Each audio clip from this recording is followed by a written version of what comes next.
Video yang memperlihatkan anggota Satpol PP di Banjarmasin, Kalimantan Selatan mempersiapkan rotan untuk digunakan sebagai senjata dalam upaya penertiban warga saat penerapan pembatasan sosial berskala besar atau PSBB viral di media sosial. Salah satu akun Instagram yang mengunggah video tersebut adalah fakta.indo dilansir dari kompas.com. Dalam unggahannya itu dituliskan keterangan warga bandel saat PSBB, polisi India siap bertindak. Petugas Satpol PP Banjarmasin bakal meniru gaya polisi India merazia warganya yang nekat keluar rumah saat lockdown atau PSBB.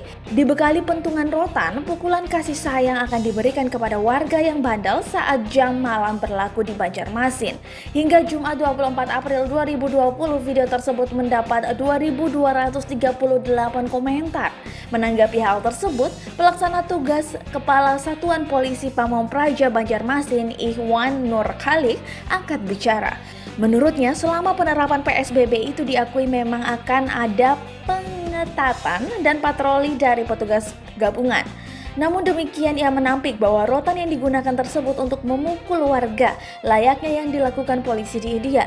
Polisi India tidak dimaksudkan untuk memukul orang seperti di India, tidak, kami hanya memberikan pembinaan saja, ujarnya saat dikonfirmasi pada Jumat.